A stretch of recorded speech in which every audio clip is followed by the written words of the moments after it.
जब से नरेगा शुरू हुआ आज तक मेरे वहाँ पे तो काम हुआ ही नहीं कोई भी मेरे पास में, और ना मुझे इस चीज का नॉलेज था। मैं फर्स्ट टाइम ग्राम सभा जो आपकी है इसको अटेंड करने आया। किसी को फायदा नहीं है, ठीक है। अच्छा, यही चीज अच्छा, इसी के साथ में थोड़ी बात इसको थोड़ा और आगे बढ़ाऊंगा, क्योंकि इस पूरी पंचायत में जॉब कार्ड कितने हैं टोटल? 800 कुछ है, 800 प्लस जॉब कार्ड है अस्सर पंचायत में। और जितना वो काम एमजी नरेगा के तहत होना चाहिए, जितना पीआरआईज भी चाहती है, डिपार्टमेंट भी चाहता है और सरकार भी चाहती है कि काम अच्छी क्वालिटी में हो, लेकिन होता क्या है कि 800 जॉब कार्ड होने के बावजूद भी इस पंचायत के अंदर 8 काम भी एक्चुअली सही नहीं होते। वो क्यों नहीं होते हैं? क्योंकि हम लोग खुद अपना वहां पे पर्सनल बेनिफिट देखते हैं, पर्सनल इंटरेस्ट रहता है कि ये मेरा रिश्तेदार है, मैंने 5-6 जॉब कार्डों को हाईजैक कर लेना है, जो मेरे अपने खास हैं, उनको वहां पे मैंने अपने घर के आंगन के बाहर आगे पीछे लगाना है। कामन जब हम किसी रास्ते की बात करेंगे, ड्रेन की बात करेंगे, जहाँ किसी पौंड की बात करते हैं, जहाँ से किसी कोई सरकारी इमारत के आगे कोई प्ले ग्राउंड बनाना है, जहाँ वहाँ पे कोई वॉल चढ़ानी है, तो वहाँ पे जॉब कार्ड हमें लगाने के लिए नहीं मिलता, क्या नहीं मिलता। आज के डेट में एमजी नरेगा में एक आदमी अगर गरीब है, चलो हम मानते, एक मिडिल क्लास है, मिडिल क्लास से जो ऊपर है, हाई लेवल का जो करोड़पति भी है, उसकी भी ख्वाहिश यही है कि मेरे घर के आगे पीछे द्वार एमजी नरेगा में चढ़ जाए, क्योंकि 5-7 जॉब कार्डों को वो थोड़ा कलेक्ट कर लेते हैं आगे पीछे से, वहां पे उसने चढ़ाना है। ये गंदी आदतें किसने दिलवाई है लोगों को? कुछ डिपार्टमेंट की भी कमजोरियां हैं और कुछ कमजोरियां हमारी भी हैं। अगर हम इस समाज में रहते हैं तो हम भी क्या करते हैं कि कहीं पे अगर कोई गलत काम हो रहा है, गलत जगह पे कोई एमजी नरेगा का काम हो रहा है, तो वहाँ पे हम बोलते नहीं। बोलते क्या नहीं है कि क्योंकि वहाँ पे हम देखते हैं कि यार मेरा थोड़ा इस बंदे के साथ रिलेशन खराब हो जाएगा अगर मैं इस बात को हाईलाइट करूँ, जिसके कारण कि आज के डेट में कोई नरेगा का काम करके कोई राजी नहीं। जहाँ तक रहा फिर पीछे वो पीआरआई ग्रांट्स की बात रही, जहाँ सीडी पंचायत की रही, जहाँ और जो ग्रांट्स जो आती है डिपार्टमेंट के पास, वो भी इन्होंने थोड़ी बात जहाँ पे शेयर की थी, मैं भी उसके साथ थोड़ी बात अपनी ऐड करूँगा। उसमें भी क्या है, वो जो काम है कहीं पे कोई कामन कोई रास्ता बनाना है, तो उस रास्ते के लिए वो पैसा आता है, लेकिन वहां पे भी हम लोग क्या करते हैं, वहां पे पहले ही वो ठेकेदार अपना इंटरेस्ट देखता है। जब से ये टेंडरिंग प्रोसेस शुरू हुआ जम्मू कश्मीर में, तब से क्या हुआ है, 101% गवर्नमेंट के जो एम्प्लॉइज हैं, चाहे वो ब्लॉक में या दूसरे डिपार्टमेंटों में जहाँ कहीं और काम करते हैं, उनके जितने भी रिश्तेदार हैं, उन्होंने सिर्फ अपना वो कॉन्ट्रैक्टर कार्ड बनाया हुआ है। और वही लोग डिपार्टमेंट के साथ, जेई के साथ मिल जाते हैं।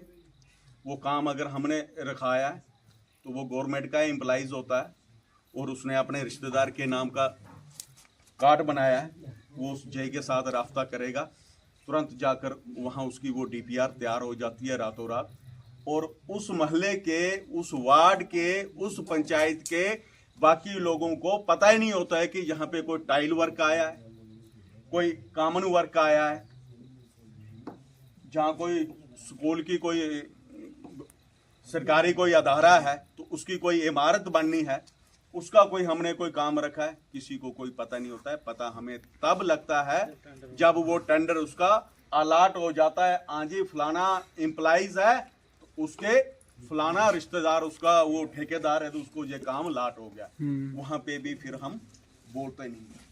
ये पिछले 3-4 सालों से एक बहुत बड़ा नक्सल इस असर ब्लॉक में चल रहा है। और उस नक्सल को चलाने वाले कौन हैं? डिपार्टमेंट के लोग हैं। वो डिपार्टमेंट में बैठे हुए हैं, एम्प्लॉइज हैं। उन्होंने अपने रिश्तेदारों के नाम कार्ड बनाए हुए हैं। हमने भी काम किया है। हमने कोई एमजी नरेगा में काम करवाया होगा आज से 10 साल पहले, जाकर चेक कर लो अगर कोई एक पत्थर भी हिला है। लेकिन इन लोगों ने पिछले जो 1 साल, 1.5 साल, 2 साल, 2.5 साल या 3 साल पहले जो काम किए हैं वो आज के टाइम में इस ग्राउंड पे मौजूद नहीं, क्योंकि इन्होंने वहां पे लगाया। वो धांधली किसने की? डिपार्टमेंट के एम्प्लॉइज ने। उसने अपने रिश्तेदार के नाम का जो ठेकेदारी कार्ड बनाया, उसके नाम पे उसने वो काम उठाया और वहां पे उसने सब स्टैंडर्ड मटेरियल लगाया और रातों रात बिल वो जेई बना लेते हैं, AEW बना लेता है। आज की डेट में ये कि सेक्रेटरी साहब यहाँ पे जो हैं ये नए हैं, इनको 1 साल यहाँ पे आए हुए हो गया है इस ब्लॉक में, लेकिन इनको यहाँ के इस ब्लॉक का भी पूरा कंसेप्ट नहीं है, पूरी इस पंचायत का नहीं है कि इनके अच्छा आने से पहले यहाँ पे क्या हुआ और अभी बीच में क्या हो रहा है। क्योंकि कुछ आपके ही डिपार्टमेंट के जिन लोगों ने अपने वो रिश्तेदारों के नाम ठेकेदारी कार्ड बनाए हुए हैं, जो आपका टेक्निकल विंग है, उन लोगों के साथ मिले हुए हैं, आपको पता ही नहीं देंगे। हम यहाँ प्लान पे काम लिखाएंगे, कुछ संक्शन होता है, कुछ तो अलाट होता है, कुछ तो मटेरियल आता है कहाँ से, और वहाँ वो जमीन पे लगता क्या है वो ऊपर वाला ही। उधर होना क्या है ना, अगर मान के चलोगे हम सके बंदे ना दोनों, इसको आगे करेंगे मेरे, मैं बोलने वाला हूँ ना, इसको मेरे आगे करें, मैं आगे बोलूंगा इसको, वही आगे होगा बंदा। आज की डेट में क्या है कि जो लोग इस नक्सल को चला रहे हैं, अगर किसी ने कोई करप्शन करनी है तो असर ब्लॉक को एक हब बनाकर रखा हुआ है। और वो किसने रखा हुआ है? जो जहाँ के जो लोकल एम्प्लॉइज हैं, छोटे लेवल के, उन्होंने अपने रिश्तेदारों के नाम के ये कॉन्ट्रैक्टर कार्ड बनाए। मैं तो आज की इस ग्राम सभा के माध्यम से यही एक मांग करूंगा कि इसके ऊपर एक हाई लेवल की इंक्वायरी होनी चाहिए, हाई लेवल का एक कमीशन अपॉइंट करें उनको चेक करो कैसे लगेगा, पता है कि वो जमीनी सतह पे काम किस ढंग से हो रहे हैं। और बार बार एक ही बंदे को एक ही जगह पे काम, इतने काम, ये क्या सिस्टम है? मुझे भी इस चीज का इल्म नहीं आ रहा। एक आदमी एक काम हुआ, दूसरा भी उधरी, तीसरा भी उधरी, हर साल वहीं पे काम। एक आदमी गरीब है, इस बेचारे ने घर बनाना है, ये अगर चिनाब से रेत इसको चाहिए तो ये वहां से रेता नहीं ला सकता। लेकिन एक ब्लॉक का ठेकेदार है, रातों रात उसके टिप्पर, डैम्पर, ट्रालियां कंडेरी नाला से आ जाएंगी, मरसू से आ जाएंगी, असर चिनाब से खचरें लग जाती हैं। लेकिन एक आदमी गरीब है, वो अपने परिवार के लिए, रहने के लिए, अपने बच्चों के रहने के लिए मकान बनाता है। उसको रहने के लिए छत नहीं है, बड़ी मुश्किल से मेहनत मजदूरी करके पैसा वो इकट्ठा करता है। अगर वो मकान बनाता है तो उसको यहाँ पे एडमिनिस्ट्रेशन वो नीचे से वो रेत तक नहीं देती है लाना, किंडेरी नाला से पत्थर तक नहीं देते लाना। पूछने वाले 10 जगहों पे आ जाते हैं, यार ये क्यों तुम ला रहे हो ये रेत? लोगों को हरासमेंट किया जाता है।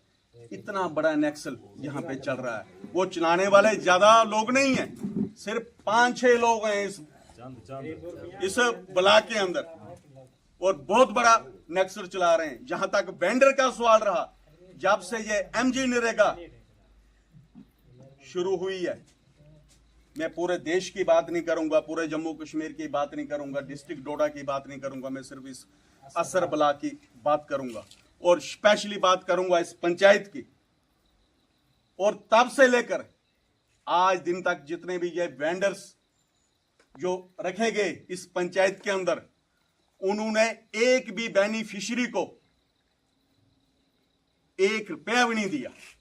ना उन्होंने कोई वो रॉ मटेरियल वहां साइड पे पहुंचा कर दिया, जिसने कोई एमजी नरेगा के तहत कोई काम किया, चाहे कोई रास्ता बनाया, द्वार कोई बनाई, प्रोटेक्शन वर्क का हुआ, लैंड लेवलिंग का हुआ, पैसा ऊपर से वो सारा निकला है लेकिन वो पैसा किसने खाया?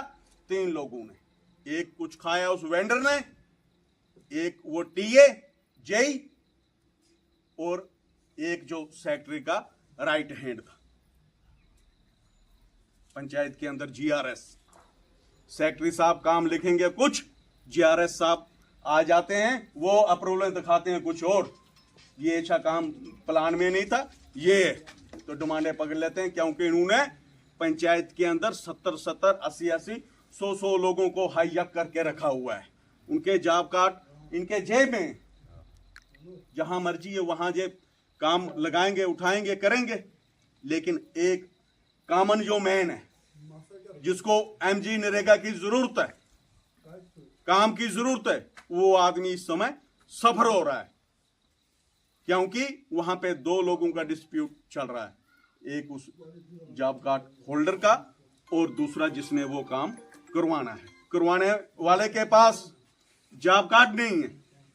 अगर वो कहीं से वो करता भी है, 2-4 या 5 जॉब कार्ड वो लाएगा भी कॉमन आदमी, तो वो पहले ही बोलेगा कि मैं 600 रुपया दिन लूंगा, 250 रुपये में मुझे यहाँ पे फायदा नहीं है, मैं नहीं आऊंगा। अगर इस करप्शन को इस एमजी नरेगा में बढ़ाया है, तो इन 3 लोगों ने बढ़ाया, जेई ने, जीआरएस ने और उस वेंडर ने। ये स्कीम जहां 2006-07 में इस देश के जो स्वर्गीय प्रधानमंत्री डॉक्टर मनमोहन सिंह जी थे, उन्होंने पूरे देश में इस एमजी नरेगा को लॉन्च किया था, और उसी स्कीम का बेनिफिट इस ब्लॉक में रह रहे लोगों को तब से मिल रहा है। लेकिन तब से लेकर आज दिन तक 1 रुपया भी उन वेंडरों ने नहीं दिया। आने वाले टाइम में हम उन वेंडरों को भी उजागर करेंगे, और उनकी एक मैं रिटर्न में करीब टाइम में उनकी एक हम रिटर्न में पूरा वो डाटा निकाल कर एक हम ऊपर एंटी करप्शन ब्यूरो को मैं कंप्लेंट भी भेजने वाला हूं। स्पेशली इसी पंचायत की भेजूंगा, क्योंकि अभी मैं बाकी पंचायतों को छेड़ूंगा नहीं, क्योंकि मेरे पास डाटा बाकी पंचायतों का भी आ चुका है। लेकिन अब हमने बख्शना नहीं है कि करप्शन करने की कोई हद होती है। ये आपके वही एम्प्लॉइज हैं जो आज जेई जीआरएस जहां नहीं आते। जब हम लोगों के बीच में जाते हैं तो लोगों को वो गुमराह करते हैं, जी फलाने आदमी ने जी फलाना काम कटवा दिया, ये कर दिया। यहाँ पे हम लोगों के काम हम लिखवाने के लिए आए हैं, हम किसी का काम कटवाने के लिए नहीं आए। हम कटवाने वाले कौन होते हैं? सही बात। काटने वाले वो हैं जिन लोगों ने इस एमजी नरेगा के तहत करोड़ों रुपए के काम अपने घर के आंगन और बांगन में किए हैं। बिल्कुल, हमें नहीं पता। ये लोग थोड़ा समझ जाएं, हमें ये बोलने पे मजबूर ना करें। धन्यवाद। चलो सर, आप बताओ।